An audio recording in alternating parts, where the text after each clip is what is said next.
मोगणी मंगलम कुंद कुंदाद्यो जैन धर्मोस्तु मंगलम सर्वमंगल मांगल्यम सर्वकल्याणकारकम प्रधानम सर्वधर्माणां जैनम जयतु शासनम जैनम जयतु शासनम जैनम जयतु शासनम। यह आचार्य मानतुंग स्वामी द्वारा विरचित आदिनाथ स्तोत्र है, जिसे हम भक्तामृत स्तोत्र के नाम से भी जानते हैं। इसका तीसरा छंद अपना चल रहा है। पहले दो छंद भी पढ़ लें और तीसरा छंद भी पढ़ के फिर आगे चर्चा करेंगे हम। भक्तामर प्रणत मौलिमणि प्रवाण मोद्योतकं दलित पाप तमोवितानम् सम्यक् प्रणम्य जिन पादयुगं युगादा वालम्बनं भवजले पततां जनानां यः संस्तुतः सकलवाङ्मय तत्त्वबोधात् उद्भूत बुद्धि पटुभि सुरलोकनाथै स्तोत्रै जगत्रितय चित्तहरैरुदारै स्तोष्ये किलामपि तं प्रथमं जिनेन्द्रम् बुद्ध्या विनापि विबुधा चित्पादपीठ कर्तुं समोद्यतमतिर्विगतत्रपोऽहम् बालं विहाय जलसंस्थितमिन्दुबिम्बम् अन्याकायेक्षति जन सहसा ग्रहीतुम्। यह तीसरा छंद अपना चल रहा है और इसमें ये जो नीचे की पंक्ति में शब्द था सहसा, उस पर अपनी चर्चा केंद्रित है। वह दो पंक्तियां पढ़े। बालम विहाय, बच्चों को छोड़कर, बाल बुद्धि को छोड़कर, जल संस्थितम इंदु बिंबम, पानी में दिखाई दे रहे चंद्रमा के बिंब को, अन्य का जन, अन्य कौन व्यक्ति है बच्चे के अलावा जो सहसा गृही तुम अचानक ग्रहण करना चाहते। अर्थ तो सरल है लेकिन वास्तविक अभिप्राय बहुत गहरा है। उसकी चर्चा थोड़ी हमने पिछली बार की थी, उससे आगे आज करना है। आज आपको वो रहस्य मिलेगा कि भक्ति वास्तव में है क्या। जितना भी हम पूजा पाठ विधान जो कुछ भी करते हैं, ये कितने विवेक की बात है और क्या अविवेक की बात है, सोचना तो पड़ेगा। कोई चीज जब अचानक होती है तो किसी भाव के आवेश में होती है, उसको हम प्रायः अविवेक नहीं कहते हैं। चूक तो है लेकिन अविवेक नहीं कहते। कानून की किताब में, संविधान में भी दो तरह की अपराध की मतलब श्रेणियां हैं। एक वो कि जो आप सुनियोजित अपराध करते हैं, एक वो जो अचानक परिस्थिति बस आपसे हो जाते हैं, उसे एक मानवीय भूल के रूप में स्वीकार किया जाता है। थोड़ा डिफरेंस समझने की कोशिश करना। आज का विषय बहुत अलग है और इससे एक बहुत बड़े रहस्य पे से पर्दा उठ जाएगा। पहली चीज कि ऐसे कार्य बच्चे के अलावा अन्य कोई नहीं कर सकता। जो बिंब में साक्षात उस आराध्य को या अपने प्रिय तत्व को जो ग्रहण करना चाहे, ये काम बालक के अलावा अन्य कोई नहीं कर सकता। दूसरे शब्दों में कहें तो जितना स्थापना निक्षेप है उसके ऊपर भी यह कथन लागू होता। जब आप जानते हो कि वह अनंत परमात्मा नहीं, कि नहीं जानते, जब मंदिर जाते हैं जो भी आप पूजा पाठ कर रहे उस समय आप जानते हो या नहीं जानते हो? भली बात है, ठीक है ना। फिर जो करते हो वह क्यों करते हो? एक प्रश्न तो है ना भाई। वो उत्तर बहुत आसान है कि साहब अब क्या करें, संसार में बड़ी विचित्रताएं होती हैं, हर चीज़ हमारे कंट्रोल की नहीं, तो हम किसी की सेवा पूजा करके ही अपना काम चलाना चाहते हैं। इसी को जिनवाणी की भाषा में गृहीत मिथ्यात्व कहते हैं। भाई आपने अपने सांसारिक स्वार्थ की सिद्धि के लिए वीतराग परमात्मा के जिन बिंब को एक माध्यम माना, तो उसे क्या कहोगे? आज कई कड़वी बातें आएंगी, और जी शांत मन से सुनना, विचार करना, मानने के लिए नहीं कह रहा हूं, कम से कम विचार तो करो। मानना नहीं मानना आपकी मर्जी। सब लोगों से यही बात कह रहा हूं। जब वो जिनबिंब है सामने और उनकी आप भक्ति कर रहे, क्या मान के? साक्षात श्री अरहंत के, यही कहते हो कि नहीं कहते? उस रूप में जब आप कर रहे हैं तो ये प्रश्न खड़ा होता है कि ये चेष्टा आपकी जो है वह बाल चेष्टा है या नहीं। और बाल चेष्टा है यानी अज्ञान की चेष्टा है, और अज्ञान की चेष्टा है तो उसे इतना महिमा मंडित क्यों किया जाता है? जब आप जान रहे हो कि वो जिनबिंब है, साक्षात वो नहीं है, तो आप उस रूप में इतने भाव पूर्वक उनके स्तुति गान, उनका गुणगान जो करते हो, उनके प्रति समर्पित होते हो, तो क्यों? प्रश्न समझ में आ रहा बेटा? तो कभी कभी हमें कुछ बातें खुल के करना होंगी। अपने मन के ऊपर हम कब तक ढके रहेंगे? खरगोश जैसे अपनी आंखों पर कान रख लेता है, वो सोचता है हमें कोई नहीं देख रहा, तो हम भी जो कुछ किए जा रहे हैं उसमें विचार करने की कोई तैयार नहीं। कुछ लोग कर रहे हैं रूढ़ी से, बाप दादा सब करते हैं, हमारे यहाँ तो ऐसे ही होता है, हमारे तो कुल खानदान में ऐसे ही सब खूब बरकत है, सब चीज़ें अच्छी हैं, हमारे यहाँ तो संस्कार ही, हमारे यहाँ दूसरी चीज़ें नहीं। तो आपने कैसे किया? कुल संस्कार के कारण। तो कुल संस्कार की रूढ़ी से, परंपरा से यदि आपने किया तो उसे कितनी बुद्धिमानी माना जाए? ये तो तय है, आप खुद ही मान रहे कि आपने इस बारे में कोई निर्णय नहीं किया, कोई विवेक का पालन नहीं किया, ठीक है ना। यदि ऐसा, थोड़ा इधर को आ जाओ, बैठने को सही बात। तो यदि ऐसा है तो फिर इस भक्ति को, स्तुति साहित्य को, पूजा विधान को हम कितना बुद्धिमत्ता का कार्य माने, ज्ञानियों का कार्य माने, ठीक है। तो आचार्य ने तो कह दिया कि बालम ब्याह, बच्चों के अलावा कोई कर नहीं सकता। बाल यहाँ बाल बुद्धि, अज्ञान बुद्धि का प्रतीक है।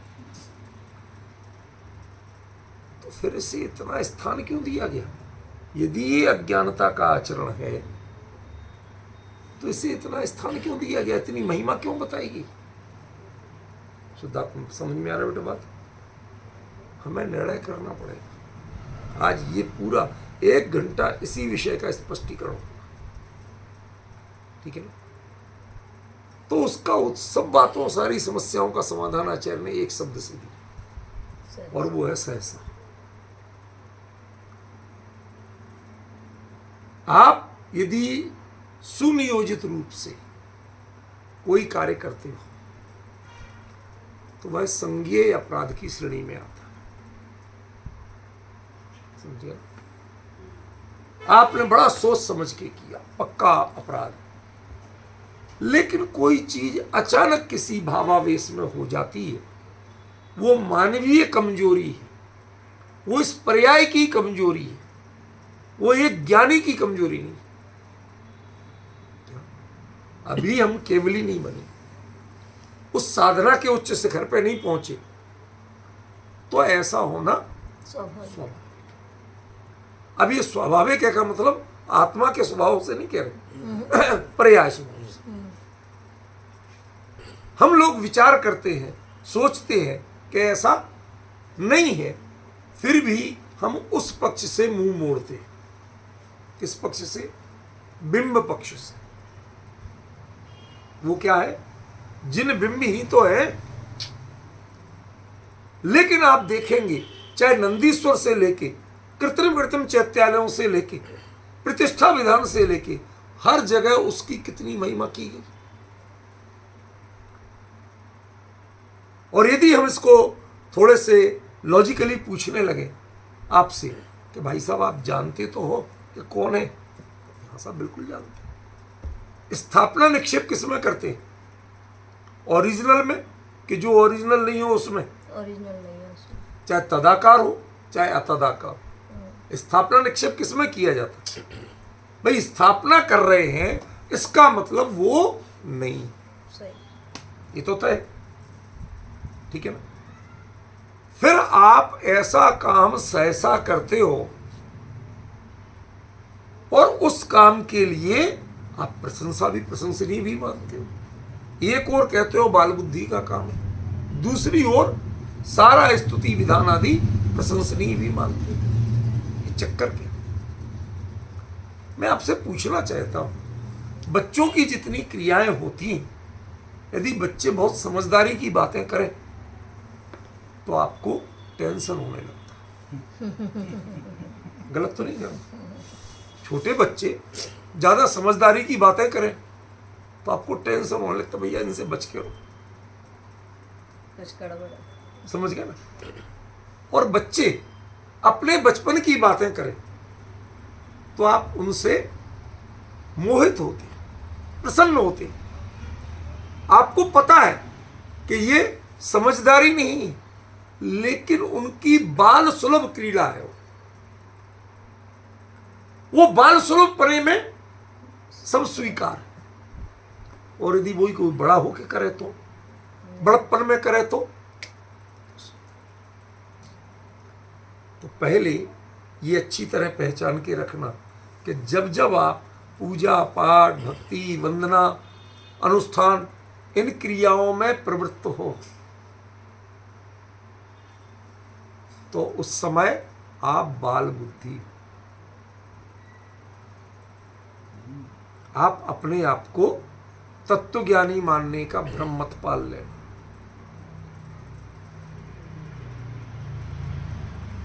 बात ख्याल में आई? आचार्य ने एक बात तो क्लियर कर दी कि बच्चे के अलावा कोई ऐसा नहीं कर सकता। तो यदि ऐसा हो रहा है तो इसका मतलब क्या है? चुभ क्यों रही लाइट? वो जो क्रिया हम कर रहे हैं वो बच्चे की तो है, पर बच्चे यदि घर में ना हो और वो बचपन की हरकतें ना करें तो आपको घर घर लगेगा? नहीं। आपकी गृहस्थ भूमिका चरितार्थ होगी? और कोई मुनिराज का आहार होना हो उस समय बच्चों को छोड़ दो, चलेगा? नहीं चलेगा। सब निकाल के रखा देते। जब आप विवेक के कार्य करना चाहते हैं तो बाल बुद्धि नहीं चलेगी, ठीक है? लेकिन आपकी भूमिका के कार्य है तो फिर बच्चे नहीं हैं तो घर में रौनक नहीं। समझिए? तो छद्मस्थ जीवों के लिए उनका मन लगे, क्योंकि उससे ऊपर की भूमिका के भाव तो उनके होंगे नहीं। मेन प्रॉब्लम क्या है? उससे ऊपर की भूमिका के भाव नहीं हो जाएंगे। तो ऊपर की भूमिका के भाव नहीं होंगे। जब वही भाव होंगे तो उन भावों के लिए क्या चाहिए आपको?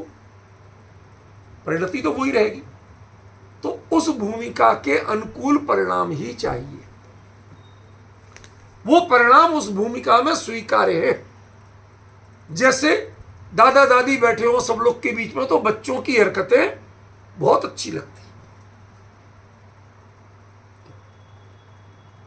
वो बच्चा, अभी हम 2-4 दिन पहले की बात है, बाजार में थे यहीं, तो किसी के यहाँ हम कोई फल लेने खड़े हुए, तो कोई एक लेडी एक छोटे बच्चे को लिए हुए थे, होगा 1.5 साल का, पैदल लिए थे।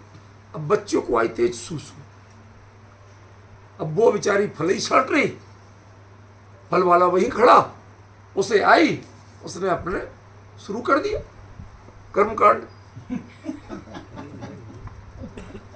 अब वो जो फल वाला था उसके पैर पे गिरा सारा, वो गया क्या हुआ? फिर भी सब मुस्कुरा रहे थे, कोई बच्चे, क्या है बच्चा। और यदि जो ये जानता हो कि मान अपमान क्या होता है और किसी के ऊपर ऐसा काम करना क्या होता है, ये जानता हो और फिर वो करे तो डिफरेंस समझ। तो पहले तो ये जानना भाई कि ये जितने भक्ति भाव, ये जो पूजा अनुष्ठान, जितने ये क्रियाएं हैं, ये आपके बालपने में ही शोभित होते हैं। एक बात, बालपना देखता तो है पर उसको ज्यादा समझने की कोशिश नहीं करता। बच्चे को क्या वो देख नहीं रहा था कि मैं क्या कर रहा हूं, लेकिन उसे जो प्रेशर आया उसने कर लिया। वो उसके आगे क्या सोचे वो उसका काम नहीं, उसे अपने मन का प्रेशर रिलीज कर लिया। ऐसे ही आपको जब मन में राग का, बहुमान का प्रेशर आता है, तो उसे आप डाइवर्ट करके स्थापना निक्षेप में लगा।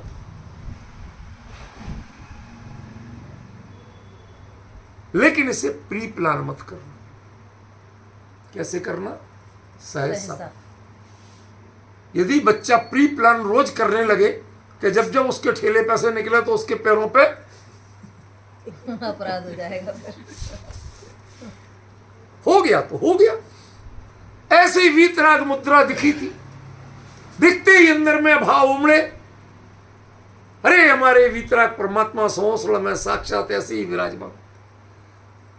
आदिनाथ भगवान के वो दीक्षा कल्याणक के समय उनकी ऐसी ही परिस्थितियां, ऐसे लोकांतिक वो भावों से जुड़ गए। हम द्रव्य में नहीं जुड़े। सिद्धार्थ, क्या अंतर पड़ा? हम भावों में तो जुड़ गए, भावों से भावों को जोड़ लिया और द्रव्य को उस समय गौण कर दिया। अब मैं नहीं समझता कि ऑनलाइन या ऑफलाइन में कितने लोग इस बात को पचा पा रहे हैं। सुनाई तो सबको दे रही, पचा कितने पा रहे हैं हमें नहीं पता। इस सचिन का तो बिल्कुल ही दिमाग नहीं लगा, वो तो और खटकरम में लगा हुआ है सुनने की जगह। जब सुना करे ना, ये सामने आया करे तो सामने देखा कर, ये इधर उधर के कर्म मत किया कर, उससे लगातार डिस्टर्बेंस होता है सामने। समझा क्या कहा? ये जब हमने उनकी मुद्रा देखते ही सहसा अचानक हमारा मन गया कहां? साक्षात स्वरूप। हमने उस समय अकल का प्रयोग नहीं किया। किस अकल का? छायोपशमिक अकल का। ये तो पाषाण के जिनबिंब में है, ये तो कृत्रिम हमारा द्वारा बनाया गया मंदिर है। ये ना भगवान है, ना ये समोसरण है, ना ये गंधकुटी है। इसका प्रयोग नहीं किया। मुद्रा देखी, आकार देखा, भावों से हम परिचित थे और भाव सीधे डायरेक्ट वहां जुड़ गए। सच बताइए, हमारे भाव कितने जुड़ते हैं और कितने आप अपने सांसारिक स्वार्थ से करते हैं या रूढ़ी से कर रहे हैं? रोज प्रक्षाल, पूजन, दर्शन, विधान, तीर्थ वंदना, या तो हम क्यों कर रहे हैं? रूढ़ी से। हमने ऐसा धर्म मान रखा है, बुजुर्गों ने किया, हमारे बाप दादा ऐसे ही करते थे, ये इतने मंदिर ऐसे ही थोड़ी बने। बाबूजी हमारे दादाजी ऐसा कहते हैं, भाई साहब हम तो दादाजी की मानेंगे। 90% लोग रूढ़ियों से कर रहे हैं, समझ गए? अरे महाराज जी भी जाते हैं, इतने बड़े ज्ञानी जाते हैं, वो दर्शन करते, हम नहीं करेंगे। ये सब आपको रूढ़ी है, आपने विवेक का प्रयोग नहीं किया। इसमें आप क्षम्य क्षम्य कुछ नहीं है, ये समझदारी नहीं है। बच्चा भी नादान तो होता है, नादान बने रहे, नालायक नहीं बने। नादानी और नालायकी में बहुत बारीक अंतर। जब वो इरादा जान जाता है और खुरापाती दिमाग से करता है तो उसे नालायकी कहती है, और जब भाव आते हैं और भाव में हो जाता है काम तो उसे नादानी कहती है। समझ रहे हैं? तो हमने वीतराग मुद्रा को देखा और देखते ही हमारे भाव सीधे समोसरण जैसे पहुंच गए, अनंत भगवान के चरणों में पहुंच गए। वैसे ही भावों का हम अनुभव करने लगे अपने आप को समोसरण में। हमारे भाव भी उतने उन्नत होने लगे जैसे साक्षात हम दिव्य ध्वनि सुन रहे हो, भगवान का दीक्षा कल्याणक देख रहे हो, लोकांतिक देवों का संबोधन सुन रहे हो। ऐसे अपने भावों को जोड़ लिया। कितनी देर लगी? सहसा, क्षण भर भी नहीं लगा, सीधे वहां पहुंच गए। कोई स्टेशन बीच में नहीं था। इतनी तेजी से तो समोसरण में नहीं चढ़ती। वहां भी 12,000 सीढ़ियां चढ़ने में 20,000 सही, जितनी चाहे बढ़ा लो भैया, हमें कोई घाटा ही नहीं। क्यों? चाहे 12,000 हो चाहे 20,000 हो, आप तो एक एक करके चढ़ोगे तो आपको टाइम तो लगना ही लगना है। और वहां अगले समय में सीधे समोसा कौन लेके जाता है? एस्केलेटर, लिफ्ट कौन लेके जाता है? आपके भाव लेके जाते हैं। जिनके भावों में कचास होती है उनके लिए 6 भूमियां, 7वीं भूमि के ऊपर अष्टम भूमि पे कौन पहुंचते हैं? आपके भाव जब सीधे अनंत के होते हैं, दर्शन के, कोई सांसारिक स्वार्थ नहीं, कोई वासना नहीं, तो वहां पहुंचते हैं। आपके भाव लेके जाते हैं, इंद्र विंद्र की व्यवस्थाएं फेल हो जाती। अन्य जीवों के लिए भी सीढ़ियां वही होती हैं, लेकिन वो वहीं तक पहुंचती है, उनकी लिफ्ट, उनका एस्केलेटर वहीं जाके समाप्त हो जाता है। किसी का कल्प वृक्षों पे, किसी का स्विमिंग पूल्स पे। इस सरोवर जो है क्या कहोगे आप? नृत्यशाला है, डांस घर, नाट्यशाला है, थिएटर्स, यही तो कहोगे आज की भाषा में, और क्या कहो? ये सब होते हुए भी वो आपके भाव आपको वहां पहुंचा रहे। लेकिन जिनके भाव इन सब चीजों पर नहीं अटकते हैं, मुद्रा देखते ही मुद्रावान पर सीधे पहुंच जाते हैं। सहसा वो इतनी अकल नहीं लगाते कि ये तो पाषाण की प्रतिमा है। शुद्धात्मा आप अंतर समझ रहे हो बेटे? इसको, ये अकल का प्रयोग भक्ति में अपराध है। क्या अकल का प्रयोग करें? क्यों? कभी ऐसा करना कि किसी आपके भी दादाजी की फोटो हो और वो इसलिए जमीन पर पटक पड़ी रहने, गिर गई हो तो पड़ी रहने देना, फोटो ही तो है, कागज ही तो है, रंग ही तो छपे हैं। नहीं करेंगे। देखते ही अरे तुम लोगों को इतनी अकल नहीं दादाजी की। ये आपने उसमें उनसे साक्षात का तादात्म्य माना, आपका उपयोग सीधा बिना किसी स्टॉपेज के दौड़ के वहां जाता है, या कहीं बीच में अकल का प्रयोग करने के लिए अटकता है? और कोई अकल का प्रयोग करके सुना है तो क्या आप सुनने को तैयार हो? नहीं। कागज ही तो है, रंग ही तो है, दादाजी तो कब के चले गए, सब सुनने को तैयार हो क्या? नहीं। डिफरेंस ख्याल में आ रहा पवन जी? वो देखते ही सीधे वहां। तो जब तक आपने वीतराग के बिंब में वीतरागता का साक्षात तादात्म्य भाव नहीं समझा, आपका उपयोग एकदम से जुड़ के वहां नहीं पहुंचता है। आचार्य कहते हैं कि बिंब में वीतराग का जो आप संवेदन लेना चाहते हैं, ये बालपना तो है टेक्निकली, लेकिन प्रैक्टिकली नहीं।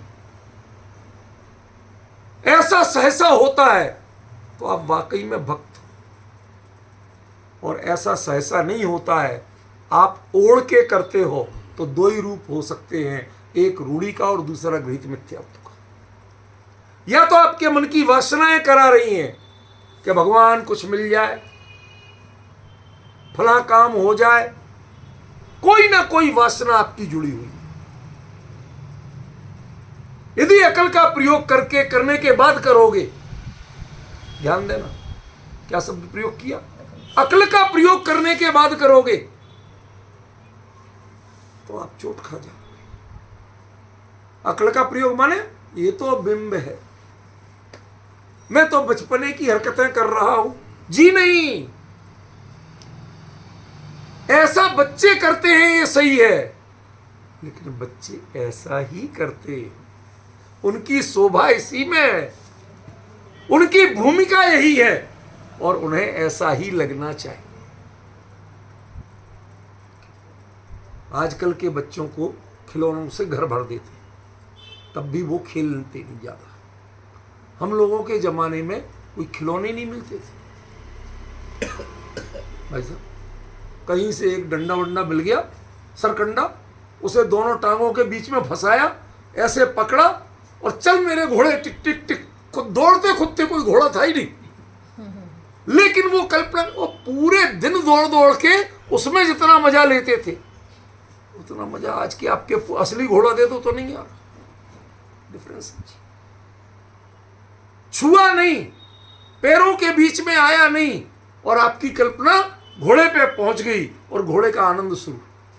टांगे खुद की दौड़ रही है, घोड़े की टापे नहीं है, लेकिन उसमें मजा घुड़सवारी का ले रहे हैं, अपने दौड़ने का नहीं ले रहे। वो थकान नहीं अनुभव करता है, शब्द ध्यान दीजिए, खुद दौड़ते हुए भी घुड़सवारी का मजा ले रहा है, खुद दौड़ने की थकान अनुभव नहीं करता। डिफरेंस ख्याल में, लेकिन इन सब के बीच में एक मास्टर की है, और उसका नाम है सहसा। आपको क्षण नहीं लगे, वो आकार देखें, वो विचार आए और सीधे आप उनसे जुड़ जाएं, तब तो भक्ति सार्थक है। और यदि आपने अकल का प्रयोग किया और उसके बाद की, तो आपकी भक्ति खतरे में है। समझ में आए? आपकी भक्ति खतरे में है। किस खतरे में है? कि या तो आप कुल परंपरा आदि से कर रहे हो, समाज के मंत्री आदि बन गए सो कर रहे हो, जिम्मेवारी ले ली सो कर रहे हो, या तो आपकी मजबूरियां हैं, और या आपके अंदर की वासनाएं हैं, आपके दिमाग में कुछ कीड़ा कुल बुला रहा। जो काम किसी से नहीं हुए, चलो भाई लास्ट में भगवान आप ही कर दो। आपने वीतराग को वीतराग नहीं जाना, मुद्रा वीतराग की थी, लेकिन आपको वीतरागता का संवेदन नहीं जगा। आपको तो सहसा क्षण नहीं लगना चाहिए, मुद्रा देखते ही साक्षात वीतरागता का संवेदन अंदर में जगना चाहिए। और जैसे साक्षात वीतराग की स्तुति होती है, जो बहुमान होता है, वो आपके भावों में उमड़ना चाहिए, आपके शब्दों में उमड़ना चाहिए, तब उसका नाम भक्ति। या तो सामग्री में देख लगे रहते हैं, तो मैं हम सबके जुटाने में लगे हुए हैं, अपने भावों को एक क्षण में जोड़ने में नहीं लगते। हमसे अच्छे तो वो बच्चे जो एक घोड़े को जगह एक डंडे को पकड़ के पूरे घुड़सवारी का आनंद ले लेते हैं। हम साक्षात, हमारे यहां इसीलिए तदाकार स्थापना और तदाकार स्थापना, एक जो आकार सामने मौजूद है, एक जो आकार ही नहीं है, उनकी भी स्थापना कर लेते। भाई साहब, हमारे यहां तर्क तो बहुत चलने लगे, हम तर्कशील बहुत हो गए। भाई साहब, हम स्थापना करें क्यों? क्या जरूरत है? इनमें कौन से भगवान हैं? लोग जो चला दी, हमने तर्कशील बहुत हो। मुद्दा ये नहीं है, भक्ति में तर्क होता ही नहीं है। यदि हमें नहीं है तो वो जो तदाकार है ना वो भी नहीं, आकार ही तो है, तद्रूप तो नहीं। वो भाव निक्षेप है क्या? भाव निक्षेप यहां बसता है, भाव निक्षेप वस्तु में नहीं बसता। यदि निक्षिप्त ही करना है, अपने आप को कहीं दूसरी जगह रखना ही है, निक्षिप्त करना तो समझते हो ना, रखना, अपने उपयोग को दूसरी जगह रखना है, संसार के जो विकारी भाव हैं उनसे निकाल कर रखना है, तो आपको राग से दूर नहीं कर सकते, तो कम से कम राग को वीतराग में समर्पित तो करना।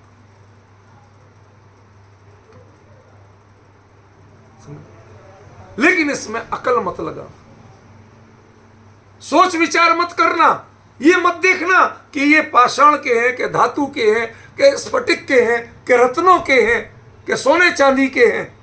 माफ करना, आपकी अकल लगी और भक्ति समाप्त हुई। और आज हम बिना अकल के कोई काम ही नहीं करना चाहते। पढ़े लिखे हैं ना, भक्ति पढ़े लिखों का काम नहीं।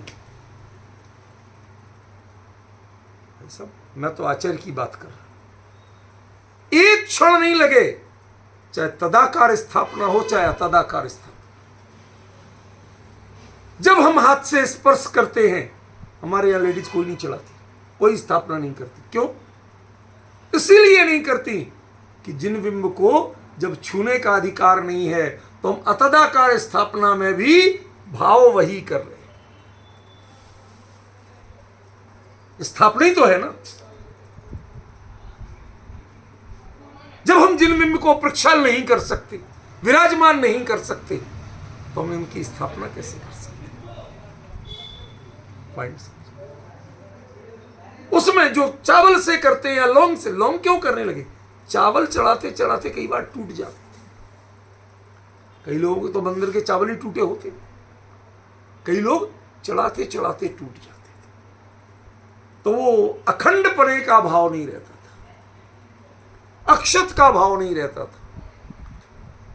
इसलिए जो हमारा आराध्य है उसके व्यक्तित्व को हम खंडित नहीं देख सकते। तो ये प्रावधान किया गया कि भैया लौंग अपने आप नहीं टूटती है ऐसे, तो आप सही लौंग लो और उसको विनय पूर्वक स्थापित करो। उसमें मुद्दा ये नहीं है कि आपने पाषाण के या धातु के जिनबिंब को विराजमान किया या लौंग को स्थापित किया, मुद्दा ये नहीं है। मुद्दा ये है कि सहसा आपके भाव सीधे अपने आराध्य से जुड़े, बीच में कोई अकल का काम तो नहीं हुआ। दुनिया में बहुत चीजें हैं जिनमें अकल का प्रयोग बड़ा अच्छा माना जाता है, लेकिन भक्ति के क्षेत्र में सीधे भावना का प्रवेश होना चाहिए, उसमें अकल का काम नहीं।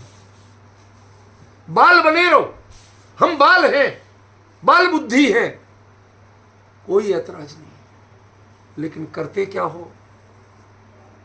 करते क्या हो? सहसा वीतराग मुद्रा को देखते ही हम सीधे वीतरागता से जुड़ जाते हैं, बीच में कोई राग के और संसार के विकल्प हमें नहीं आते।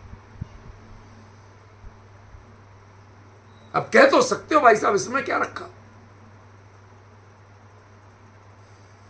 मैं स्थापना के प्रसंग को किसी पे कमेंट्स नहीं करना चाहता, मैं जो मूल बात है उसको बताना चाहता। ये तर्क वितर्क बहुत चले कि इसमें स्थापना होना चाहिए कि नहीं होना चाहिए, होना चाहिए कि नहीं होना चाहिए, बहुत चले। सब मान्यताएं मिलती हैं, शास्त्रों में सब लिखा मिलता है, पर भक्ति का क्षेत्र ऐसा है जिसमें ज्यादा अकल के प्रयोग को अपराध माना है। अकल कितनी प्रयोग करना कि मुद्रा वीतराग तो हो, हमारे भाव वीतरागता से जुड़ा, कहीं राग से ना जुड़ जाए। जल संस्थित बिंब है, लेकिन उसको हमने चंद्रमा का ही आनंद ले रहे हैं। मैंने आपको चंद्रगुप्त की बात बताई थी, सम्राट चंद्रगुप्त, उसका मूल नाम क्या था? चंद्रगुप्त। गुप्त वंश की तो स्थापना ही नहीं हुई थी, वो तो मौर्य वंश का था। समझ में आया? उसका नाम ही चंद्रगुप्त था। उसकी मां को दोहला हुआ कि मैं पूरा चंद्रमा पी जाऊं। कोई चंद्रमा को पीना बच्चों का खेल है क्या? बड़ी दुबली हो गई दुख के मारे, बड़ी मुश्किल से बताया मुझे ऐसा दोहला होता, मैं क्या करूं। चाणक्य आया, उसने कहा अरे अभी कर देता हूं। अगले दिन पूर्णमासी थी, उसने पूरा एक बड़ा कांसे के थाल में दूध भरवाया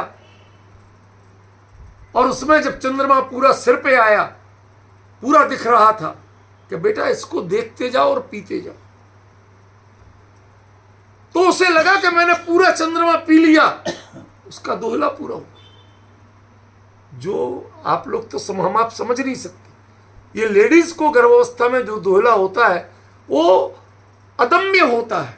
आप किसी तरह से वो काम हो तो चैन पड़े, वरना चैन नहीं पड़े, ऐसी विचित्र मानसिकता समझ में आया। और वो पूरा हो गया कैसे? पिया दूध और तृप्ति चंद्रमा को पीने की, इसलिए बालक का नाम पड़ा चंद्रभुक्त, कि तूने चंद्रमा का भोजन किया।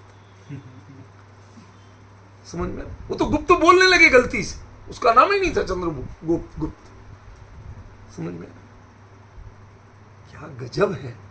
ये भावनाओं का प्रवेश क्षेत्र है। भावनाओं में अक्ल के प्रयोग। यदि वो उस समय सोचने लगती कि मैं तो दूध पी रही हूं, तो चंद्रमा को पीने का दोहला पूरा होता।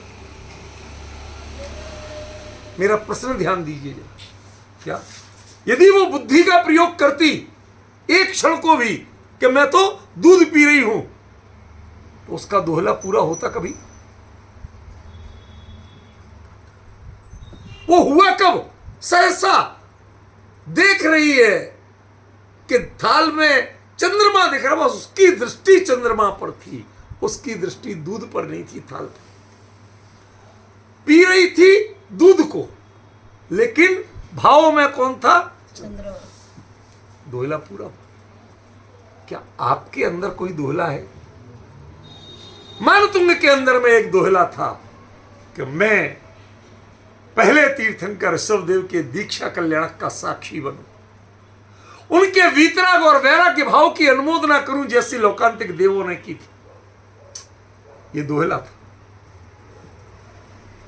और उससे वो सहसा जुड़ गए और भक्तामर जैसा स्तोत्र ये प्रस्फुटित हो गया। तो ये आपने कल्पना की थी। उन्होंने कितनी ईमानदारी से बताया, ठीक है मैं 48 तालों में बंद पड़ा हूं।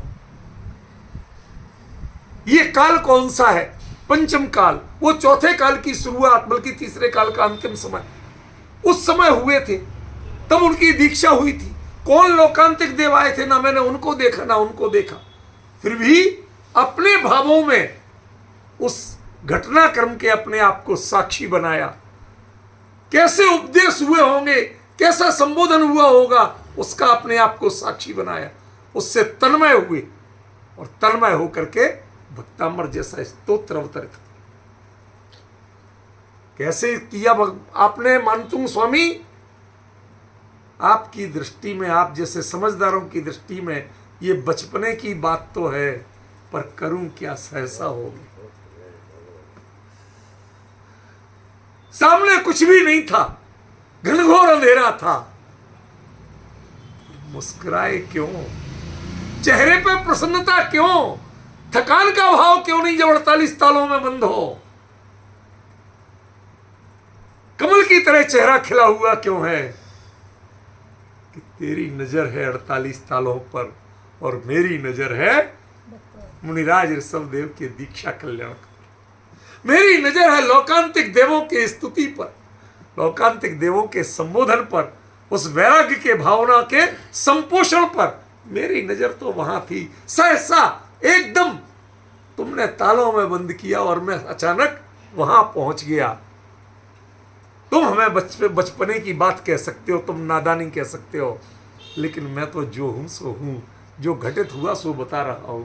ये ईमानदारी से स्वीकार करता हूं कि तुम जैसे समझदारों की दृष्टि में भक्ति बचपना है, लेकिन जब वह सहसा होती है, जब वह आराध्य से आपको तादात्म्य बना देती है भावों में, तो वह सहसा ही भक्ति सच्ची होती है। कुछ समझ में आया? क्या कहना चाहते हैं आचार्य देव? मैं क्या कहना चाहता हूं ये इंपॉर्टेंट मैटर नहीं, आचार्य क्या कहना चाहते कुछ समझ में आया। एक और वो बचपना भक्ति सारी बचपना है। कब? जब जब अकल का प्रयोग करोगे तब। देखना चाहो तो कभी पाषाण प्रतिमा दिखेगी, कभी रत्न प्रतिमा दिखेगी, कभी फला भगवान का मंदिर दिखेगा। क्यों बाबू जी? मंदिर, जिन मंदिर होता है, जिनालय होता है, वो जिन का होता है कि नाम का होता है? वीतरागता में नाम क्या होता है? क्या आइडेंटिफिकेशन होती है वीतरागता की? कोई होती है नहीं। फिर भी हमने महावीर जिनालय, ऋषभदेव जिनालय, पार्श्वनाथ जिनालय सब नामों से की, व्यक्तियों की पहचान की। ये असल अज्ञान है।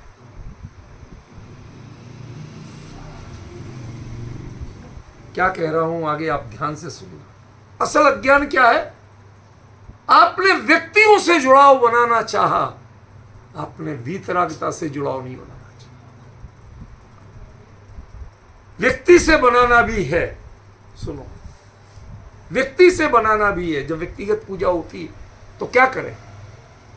हम पर्सनली मोटिवेशन ले सकते हैं।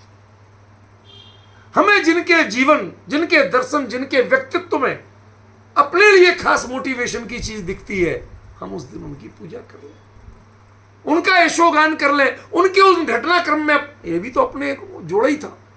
ऋषभदेव के दीक्षा कल्याणक और लोकांतिक देवों के संबोधन से मान तुमने अपने को जोड़ा था कि नहीं जोड़ा था? ये कोई अपराध तो है नहीं। व्यक्ति से जुड़े, लेकिन वीतरागता से जुड़े, व्यक्ति से नहीं जुड़े। जो मोटिवेशन आपको चाहिए उस मोटिवेशन को प्राप्त करें, जिससे मिलता है उससे प्राप्त करें। और ध्यान रखना, अकल का प्रयोग मत करो।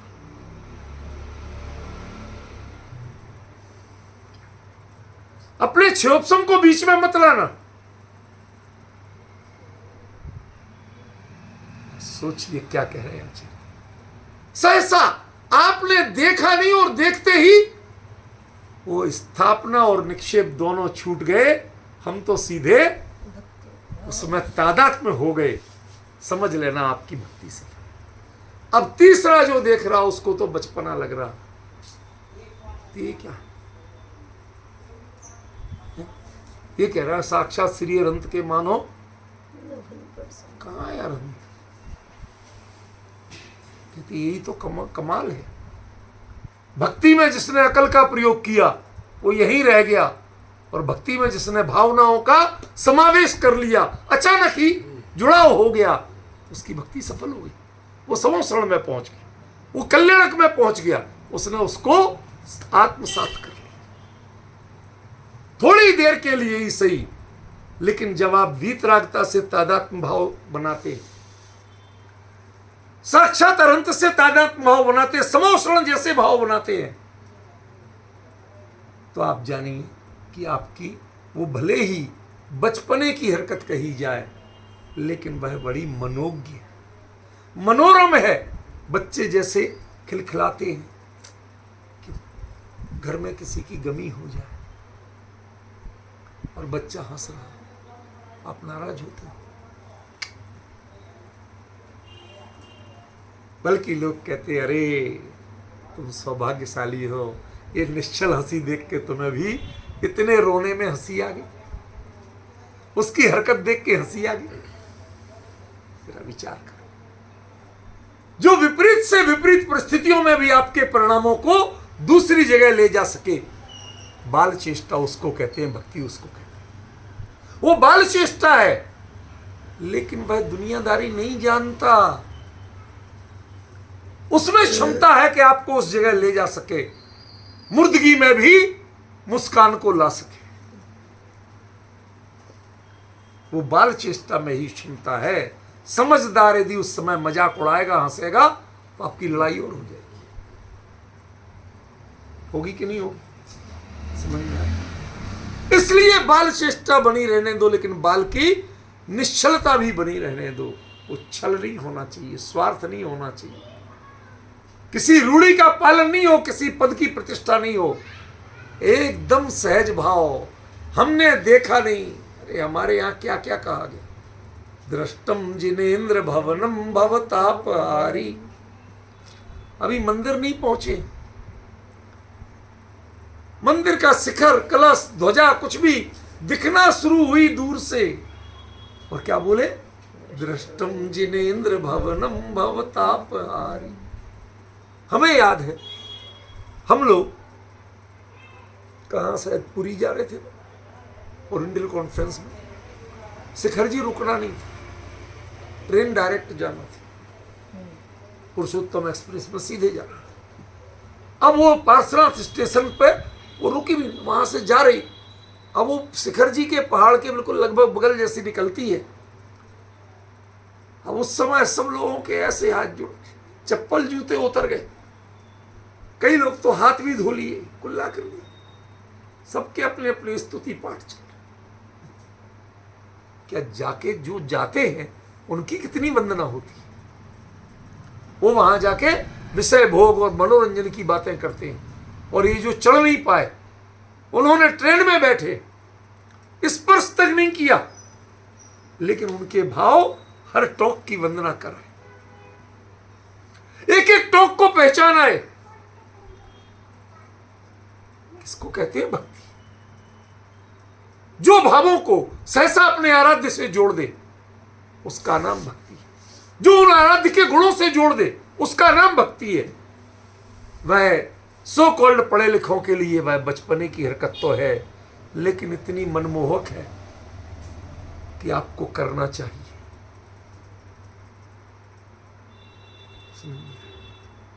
उसमें अकल का प्रयोग नहीं करना चाहिए, क्योंकि जितना करोगे उतनी ही अभिनय होगी और कुछ नहीं।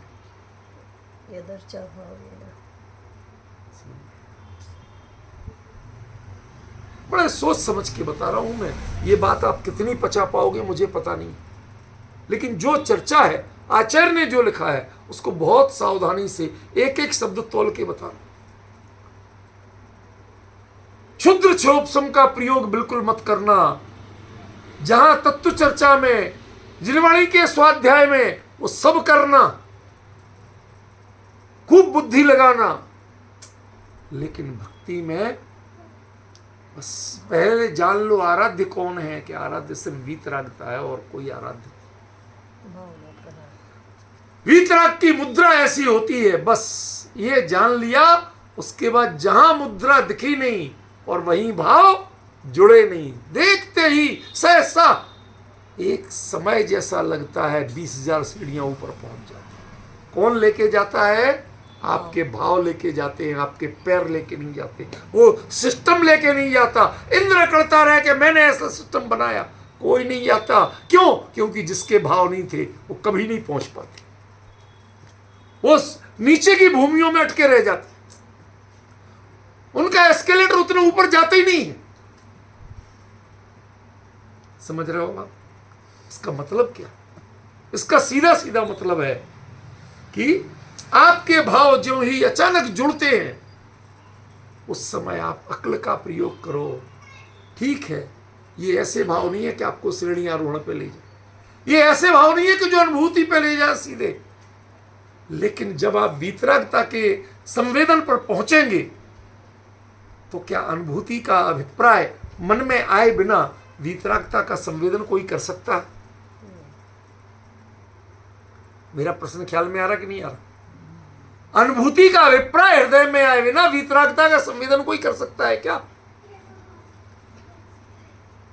इसका मतलब है इतना विवेक तो आपको पहले से, वीतराग वाणी के स्वाध्याय से, जिन भक्तों के उपदेश आदि से इतनी पहचान तो आपने पहले की हुई है। पहले जितनी चाहे बुद्धि का प्रयोग कर लेना, लेकिन ज्यों ही मिले उसके बाद सहसा एकदम चरणों में बिछ जाना, भावों में समर्पित हो जाना। उसके बाद अक्ल का प्रयोग मत करना, जितनी करोगे उतनी खतरा रहेगा। क्यों? ना तो भक्ति मिलेगी, सही बात, ना तो भक्ति मिलेगी और ना भगवान मिलेगी। क्योंकि आपको तो पाषाण दिखेंगे, आपको रत्न दिखेंगे, आपको सोना दिखेगा, आपको चांदी दिखेगी, आपको उद्गल दिखेगा, आपको भगवान नहीं दिखेगा।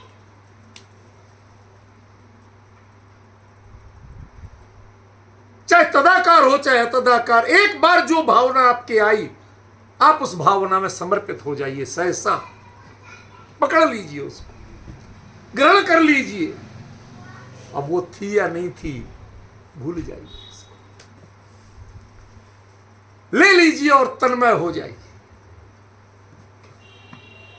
वो एक रसखान कवि हुआ था, मुसलमान लेकिन कृष्ण भक्त था।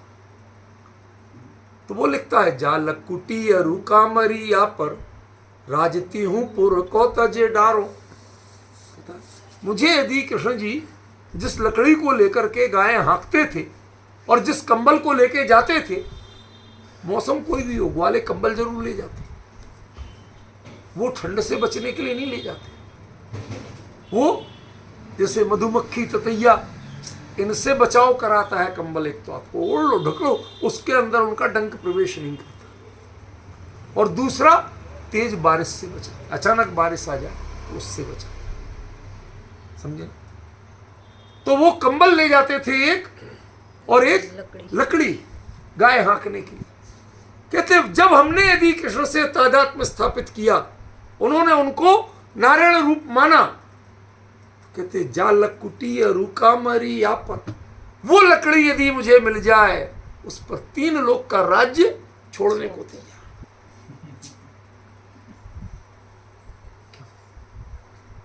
आप करते हो, कर सकते हो? क्या छोड़ने को तैयार? विचार करो। एक दिन के आपके भक्ति के भाव हैं, उसके लिए संसार का एक काम नहीं छोड़ा जाता।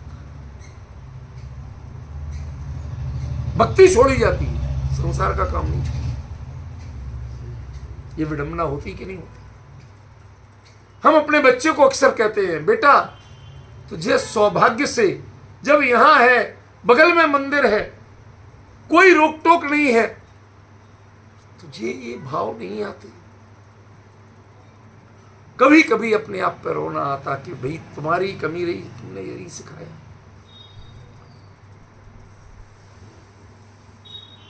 सब छूट सकता है, इसके लिए सब छूट सकता है, लेकिन हमसे छूटता नहीं।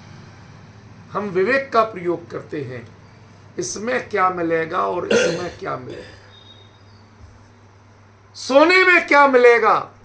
रेस्ट मिलेगा, बॉडी फ्रेश रहेगी, दिन भर काम करना। सुबह सुबह प्रक्षाल करने जाएंगे, आपको वो भक्ति का रहस्य नहीं जाना आपने, समझ गए? संसार से किसी से राग हो जाए तो उसकी एक एक चीज के लिए आपको नींद कभी बाधा नहीं बनती, संसार के काम बाधा नहीं बनते। हर समस्या में रास्ता निकाल लेते हो आप, लेकिन ऐसा समर्पण आपका वीतराग के प्रति नहीं हुआ, ऐसा जुड़ाव वीतराग के प्रति नहीं है, इस बात का हमें आचार्य कहते हैं, भाई मेरे भाव तो 48 तालों में भी सहसा एकदम से वहां पहुंच गए। दीक्षा कल्याण कब हुआ था? कौन से लोकांतिक देव कब आए थे, क्या बोले थे, मुझे पता नहीं, मैं उनका साक्षी नहीं हूं, लेकिन मेरे भावों में वो बसे हुए। मैं अपने अंतरंग में देखता हूं तो साक्षी हूं, मेरे भाव उसमें जुड़े हुए, मैंने उनको ग्रहण कर लिया। ग्रही तुम कैसे? जो ही वो विचार करता हूं तत्काल मेरे भाव जुड़ जाते हैं। एक एक छंद लिखा जा रहा है और एक एक छंद में एक एक उस समय का संबोधन जो था वो अवतरित हो रहा। अपनी पर्याय की कमियां भी ख्याल में आ रही हैं, लेकिन भाव हमारे किन से जुड़े हुए हैं उसका बहुमान भी साथ के साथ बता रहे हैं। ये डिफरेंस सीखना पड़ेगा।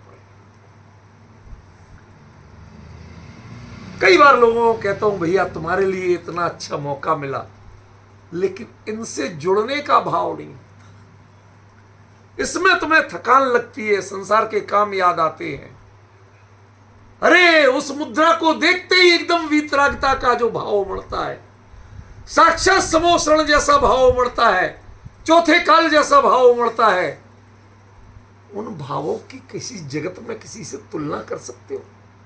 कोई विकल्प ला सकते हो उसका? नहीं है। लेकिन फिर भी हम दूसरों को तरजीह देते हैं और वहां गौण करते हैं। इससे ही हम समझते हैं कि जब तुम्हें नाम लेते ही तुम्हारे भाव सहसा नहीं जुड़ते हैं, इसका मतलब है अभी तुम भक्त नहीं हो और भक्ति तुम्हारे हृदय में नहीं। ये भक्ति तो पहला प्राथमिक अभ्यास है। संसार की मोह माया से हटा के अपने आप को वीतरागता में लगाने का, उसकी आराधना में लगाने का, ये पहली सीढ़ी। देखते ही उपयोग वहां चला जाए। जब जब मौका मिलता है हम संसार में जिसको चाहते हैं, क्षण भर में उपयोग वहां भागता है। ऐसा तुम्हारा वीतराग के प्रति क्यों नहीं भागता है? जैसे संसार में कोई भी दृश्य, कोई चित्र हो, कोई घटना हो, देखते ही एकदम पूरा ख्याल आता है, ऐसे नाम सुनते ही तुम्हें वीतराग का स्वरूप ख्याल क्यों नहीं आता? वो दीक्षा कर लेना ख्याल क्यों नहीं आता? तुम्हें मान तुम के स्तोत्र में वो सब भोग की सामग्री, अपनी समस्याओं का समाधान तो दिखता है, लेकिन भाव रोग के निवारण का वो मार्ग नहीं दिखता जो उन्होंने देखा था। इसलिए आचार्य देव ने एक शब्द डाल दिया, सहसा। सहसा माने धोखे से हो गया, अचानक, ये नहीं है अभिप्राय। सहसा माने एक क्षण भी लगाते नहीं हम। मुद्रा देखते ही हम वीतराग से जुड़ जाते हैं। हम इसका विचार नहीं करते कि ये पाषाण की प्रतिमा है, क्या धातु की प्रतिमा है, क्या रत्न की प्रतिमा, कुछ विचार नहीं करते। ये विचार करें तो आप ज्ञानी नहीं हो, आप में विवेक ही नहीं, आप भक्ति नहीं। सही घटना हुई थी मेरे साथ। कलकत्ता में गया मैं 10 लक्षण में, चौरंगी टेरेस में। एक दिन वहां संडे को बड़े बाजार एरिया में सब जितने विद्वान आते हैं सबको वहां बुलाया। थोड़ा नाम ज्यादा था चौरंगी टेरेस, वहां का जरा रईसों का एरिया। अरे साहब वहां जो विद्वान आए थोड़ा वो कदम, तो मैं पहुंचा तो वहां के समाज के प्रमुख लोग लेके गए, चलो साहब आपको दर्शन कराएं आके बड़े बाजार के मंदिर। चलो भाई, हम तो दर्शन ही करने आए, इसलिए सुनाने करने तो क्या है। तो वहां गए, देखो इतनी रत्न प्रतिमाएं, इतनी ये सोने की है, 8 प्रतिमाएं तो सोने की हैं, इतनी चांदी की हैं, इतनी अष्टधातु की हैं। साहब एक मंदिर में इतनी कीमती कीमती प्रतिमाएं नहीं दिखेंगी जितनी यहाँ है। पूरा सोने का काम वेदी पे है। सुनता रहा, दर्शन कर करा के चला आए। अब आते ही उनने पहले ही नंबर मेरा रख दिया बोलने का। अब मैं क्या बोलूं, तो जो देख के आया था सो।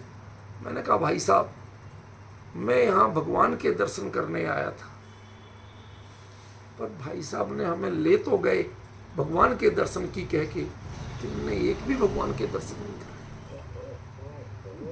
वो कहता है भाई साहब क्या शांति रखो, हमने आपके भगवान में सोना दिखा आपको आज तक, चांदी दिखी आज तक, रत्न दिखे, स्फटिक दिखे, सब दिखा, कभी वीतरागता दिखी, कभी भगवान दिखे। आप बनिया बने रहे जीवन भर, कितना नामा लगा वहां नामा बोलते, कितना नामा लगा उसका हिसाब तो आपके पास था, पर कितना उपयोग रमा इसका हिसाब आपके पास। आपको तो उस मुद्रा को देखते ही सीधे वीतरागता से जुड़ जाना चाहिए था, एक क्षण नहीं लगना चाहिए था, सहसा तत्काल जो हो जाए उसका नाम भक्ति है। जो अटके, जो सोचे, उसका नाम भक्ति नहीं। क्या छोड़ के हमें मिल रहा है? कहते क्या छोड़ के, हिसाब जिसने किया वो दीक्षा ले ही नहीं सकता। जैसे कोई ये सोचा है कि दीक्षा लेने में कितना छोड़ रहा है, तेरी दीक्षा नहीं होनी है भाई साहब, ये नाटक बंद कर, कोई दीक्षा वीक्षा नहीं होनी है तेरी, तेरे पात्र ही नहीं है दीक्षा का। क्यों? तुझे क्या जो मिल रहा है, जिसको अपनाने जा रहा है, उस पर तेरी दृष्टि नहीं है, जो छोड़ने की चीज है उस पर तेरी दृष्टि। हमने कहा ऐसी तेरे सोने पे, चांदी पे, धातुओं पे, पत्थरों पे, इस पर तेरी दृष्टि, वीतरागता पर तेरी दृष्टि नहीं है। मैंने कहा भाई साहब क्षमा करना, यदि आप लोग मंदिर में भगवान के दर्शन करना शुरू कर दें तो बहुत अच्छा हो। बस आज मैं इतना ही कहना चाहता हूँ आपसे, और कुछ नहीं कहना चाहता। ये बोल के 5 मिनट में बंद कर दिया भाई साहब। उसके बाद उन लोगों के वहाँ से फ़ोन पे फ़ोन, भाई साहब बड़ी गलती हुई हमसे। हमारे यहाँ बड़े बड़े उपदेशक तो बहुत आए, लेकिन सीधा हमारे लिए इस तरह से अंदर में झंझोड़ के बोलने वाले कहते वो चीज़ मैंने मानतुंगाचार्य से सीखी। वो मर्म यहाँ है, उस मर्म को हम, उस सहसा के मर्म को हम जाने तो भक्तामृत स्तोत्र का रहस्य समझ में आएगा, भक्ति का रहस्य समझ में आएगा। और नहीं समझ पाए तो भाई साहब सिर्फ औपचारिकता होगी और इसके अलावा कुछ नहीं होगा। विशेष चर्चा अगली बार करेंगे। समय